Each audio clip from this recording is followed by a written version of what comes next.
Yesterday, BattleBit Remastered's 3D designer, good mate Larry, caught up with a bunch of the BattleBit content creators to have a discussion around a large number of topics around the game. Content creators that attended included myself, Clean, Sacriel, Wicked, Nice Guy, One Peg, Stult, and a couple of others whose names escape me unfortunately. Everything from community interaction to gameplay balance was discussed. So, what were the key takeaways from that discussion? G'day there once again viewers, your mate Kamikaze78 here, and today we've got a lot to discuss in this recap video, if you will.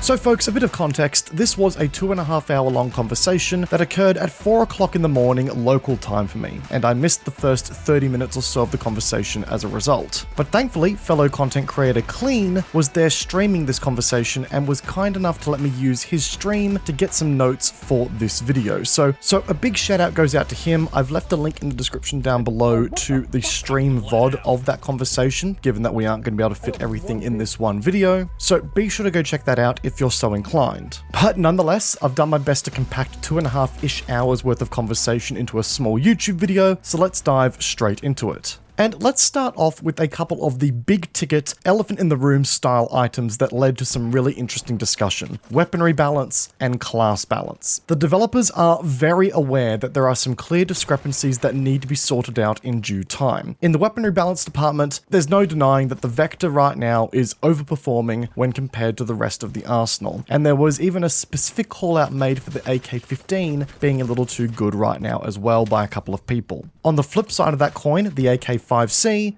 ACR, Honey Badger, and AS Val also got special mentions for lacking in performance as well. Now, weaponry balance as a whole and the approach that we should take in this game is something that I've wanted to do a video on for some time, and it's something that we're going to do in more detail in the near future. But one thing that was made abundantly clear in this conversation is that there will always be a meta in the game. That's just the natural order of PvP games nowadays, and even if you try to nerf a key outlier as it currently stands, like the Vector for example, right now, another weapon will just rise and take its place in some way, shape or form. However, aiming to ensure that, say, 10 weapons are considered the go-to meta as opposed to 2 or 3 is what ensures that the power discrepancy between weapons is not so large that it forces players into very specific choices to remain competitive. And that is very much the challenge that I think we all agree that we're facing right now. There are currently 2 or 3 weapons in the current rotation of the game that feel excessively powerful when there should be closer to, say, 10 weapons that sit within that meta archetype. Now, off the back of that point in particular, I raised the point in the conversation that while yes, some weapons are definitely taking the reins at the moment as people unlock more gear, there's also some very powerful weapons that are unlocked later in the game's progression tree that the majority of players in the game have not got access to yet. I posited that as a result, the meta is yet to change, and the respective power level of some weapons against others is yet to be defined. Larry also agreed with this, and he mentioned that because of this, the developers are taking a very slow approach to balance in an attempt to come out on the other end with a more holistic view of how the game's weaponry balance is performing. He's even specifically mentioned that some players who swear by the Chris Vector are opting to now use the Scorpion Evo instead, as it's considered an even more powerful version of that weapon. And that to him is a golden example of how weapon balance and weapon metas are still being identified within the wider game. He also really emphasized that it's hard for the developers to pump out balance passes because, well, they are a team of 3 with a lot on their plate. So the developers do hear our feedback and agree that some changes need to happen, especially with the Vector. The positive change at this time is to reduce the core accuracy of all SMGs in the game to be below 68 even with attachments. This is with the exception of the PP19 and the MP5, given that those weapons more fit into a jack-of-all-trades style of SMG that are a little bit more effective at range compared to their counterparts. I was a big fan of this change, as it would certainly help to keep SMGs in their CQC dominant role without pushing their effective range out to compete with the assault rifles of the game, which I think is the core problem that we have right now. Despite all of that though, noting the amount of guns that are in the game right now, all of the content creators and Larry agreed that no matter what, eventually someone will smoke you with the default weapons at some point. Minus a couple of outliers, everyone agreed that the weaponry balance of the game is actually in a relatively good state, and that the majority of the weapons feel unique enough to have a role without being totally overpowered. Larry specifically mentioned that they wanted this to be the case in their weapon design, and for that reason alone, there will never be a quote-unquote perfect balance for the game.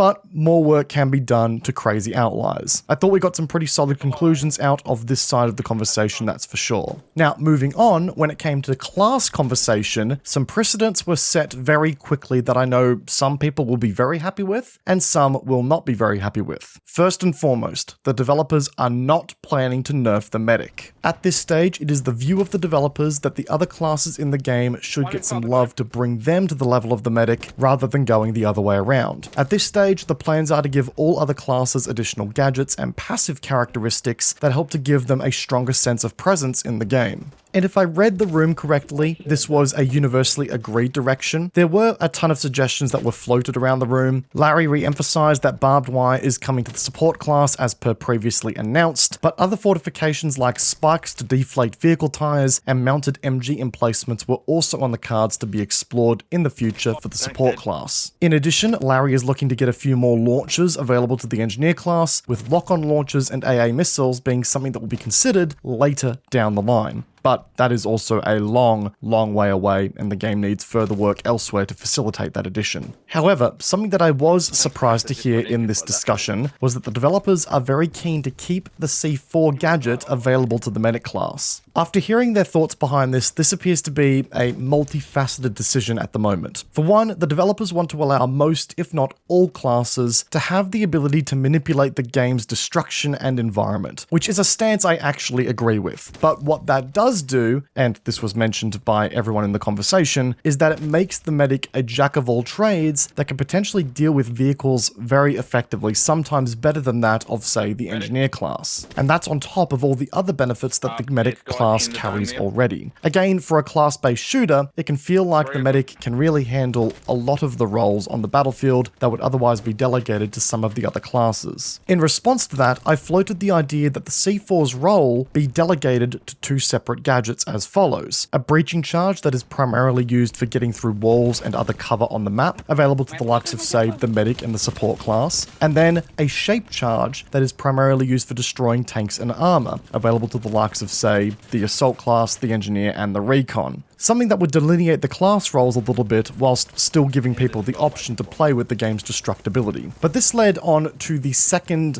reservation, I guess you could call it, from the developers not wanting to remove C4 from the medic. They ultimately don't want the vehicles in the game to be too oppressive. Larry said himself quite clearly that he wants to avoid a vehicle meta as much as he can, and everyone in the room agreed with that way forward. I know that this may annoy some of the vehicle players in the game, but I truly agree with him. This is a game in which the majority of players will be playing as infantry. I think to balance the game around vehicles being entirely oppressive, while only being available to a select few people on the map at any given time, will completely throw the game's balance and experience out of whack entirely. So again, I understand the reservation there, and Larry did emphasize that in the future, as more gadgets are added to classes and the mechanics are more fleshed out, that they could explore those kinds of balance passes to C4 on the medic in due time. But for now, he argued that completely removing or reworking C4 for the medic may have flow-on effects to the impact of vehicles in the game and other balance considerations. So it was good to get his perspective on that front. In addition, more LMGs are on the way, but are pending further work to the game's belt-fed mechanics, which the developers are still working on and still identifying the best way forward for. So support players, stay tuned, your time is coming, I promise you. The lacking presence of the assault class against the medic was also specifically discussed, where I brought up my idea to give the assault class a stim pen for better survivability. Ideas were also floated for bandages to apply a small healing effect per use, but Larry also went on to say that this used to be a thing in the game in a previous life, and it completely hurt the role of the medic apparently. So back to the drawing board on that idea. I still hold the opinion that without some kind of self-sustainability from a health perspective, the assault class will always fall short to the medic, so I'm kind of selfishly hoping that the devs do take my idea on board, but we'll see how we go. Another idea I did share for the assault class, however, was the ability to finish a downed target with, say, a knife or something like that, just so that they could no longer speak in proximity chat while downed, or ping targets that were nearby. Something to help to give the assault class just a little bit more utility and identity on the field. Oh, and because we've talked a lot about gadgets so far, Claymore spam is also being sorted out relatively soon as well, which is some good news for everyone, I'm sure. But looping back to vehicles for a second here, there was some light conversation around this side of the game and plans to further improve the experience for vehicles while keeping them in check from a power level perspective. Larry dropped a pretty interesting little nugget of information that armored vehicles in the game, that being the APCs and the MBTs, already have fully modeled and prepared driver cockpits that are designed to accommodate a solo driver position in the vehicle. This is something that is going to be used for the hardcore mode coming to the game in due time, so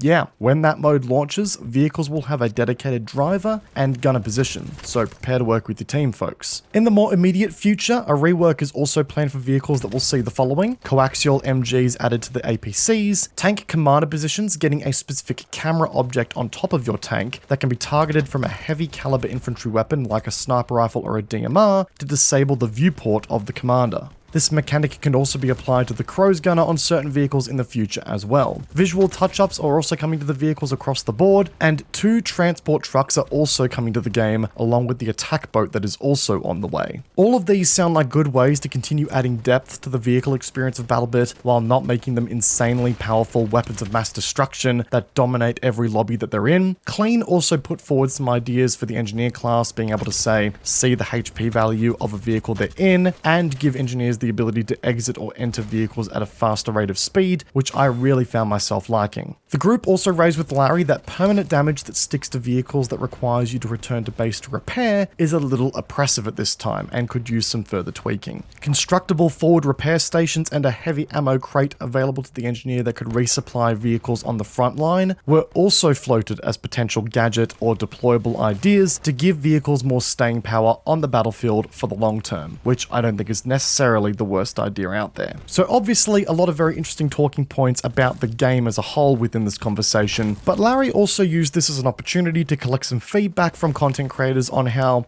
interaction with the game and the development team was going from a content creator perspective. For those who don't know, content creators such as myself have been on a rotating roster over the last 3 weeks and restreaming our streams on Twitch, for example, to the Steam store front page, which was a really cool opportunity for us content creators to get in front of some more folks, but it also gave people who are checking out the Steam page a bit of live gameplay to show off BattleBit Remastered. Again, it was a really cool opportunity and we're really thankful to the developers for allowing such an opportunity to exist, but it's something that was even floated as returning for future big content updates to the game. So again, really happy to see that return in the future, and I think will do both us content creators and the game a lot of good. Discussions around stream sniping were also considered, given that there is a pretty significant stream sniping issue in the game right now for some creators. I personally haven't had too much of a bad experience with it so far, but in saying that, I don't want to jinx myself. One thing that Larry did make abundantly clear is that permanently banning people for stream sniping was off the cards unless it breached the EULA and moved its way into a consideration of harassment. Banning people for a one-time offense when, they've got 60 plus hours in the game already is not a good look for the developers, and we content creators understood that entirely. There are some creative solutions being considered, but again, it's all very early days in that front. The developers are also considering a party system that would make it easier for viewers to join their favorite creators in-game, because right now, we have to invite you to our Steam friends list for you guys to join our lobbies, and as much as I love you all, I don't really need you guys spamming up my bloody friends list on Steam that I like to keep for my more personal mates. But a couple of the final discussion points that occurred in this big old meetup, and some of the most exciting ones to me personally, came in the form of future events for BattleBit Remastered. Larry confirmed that he is in conversations right now with PAX and DreamHack to get BattleBit Remastered to more of these IRL events and to get it in front of more gamers, which is, always a good opportunity for the game. He even said that this may include some PAX Australia presence, and I tell you what, as an Australian myself, that made me so fucking happy. But as we all know, Larry also attended TwitchCon Paris over the last weekend, and he has since confirmed that that was not a pleasure trip entirely. It was not just for him to go down and meet his favorite streamers. Larry is very much in conversation with Twitch right now to get Twitch rivals going for BattleBit Remastered. Again, it's very early days and I'm saying this to manage the expectations, but holy shit, that could be a very, very exciting prospect going forward. And as someone who's well and truly in the content creator space for BattleBit Remastered, I personally really hope to be involved. But folks, that right there is my best effort to try and consolidate everything that we talked about into a short as I can video. I know this video went on a bit longer, but I hope you guys enjoyed the background gameplay and the discussion nonetheless. As we close out this video, I just want to really reiterate how nice it's been to have these conversations with these developers and how transparent these developers have been with both the wider community but also us as content creators. I won't go into too much as to what is going on behind the scenes for us, but what I can say, folks, is that there is a clear intent here to develop a healthy relationship with the game's content creators and to really embrace a, you scratch my back, I'll scratch yours kind of relationship. And as someone who does have the lucky position to work quite closely with these developers on a few things and to get invites to these conversations, yeah, you can really feel the passion and you can really feel the openness for that conversation. So I really have got to throw a bone of appreciation out for the developers for facilitating these conversations in the first place. But folks, I'm going to stop waffling on now and let you get back to your day. If you guys enjoyed today's video, be sure to backhand the like button. It does go a long way. And if you made it this far through the video, go ahead and hit that subscribe button whilst you're at it, guys. Stay up to date with the video releases going forward. We've got a lot more BattleBit content coming your way. And as always, check out all my social media links in the description down below for more content. Once again, guys, I hope you enjoyed today's video. Peace out, and I will see you guys all in the next one. Take care, guys. Have a good one.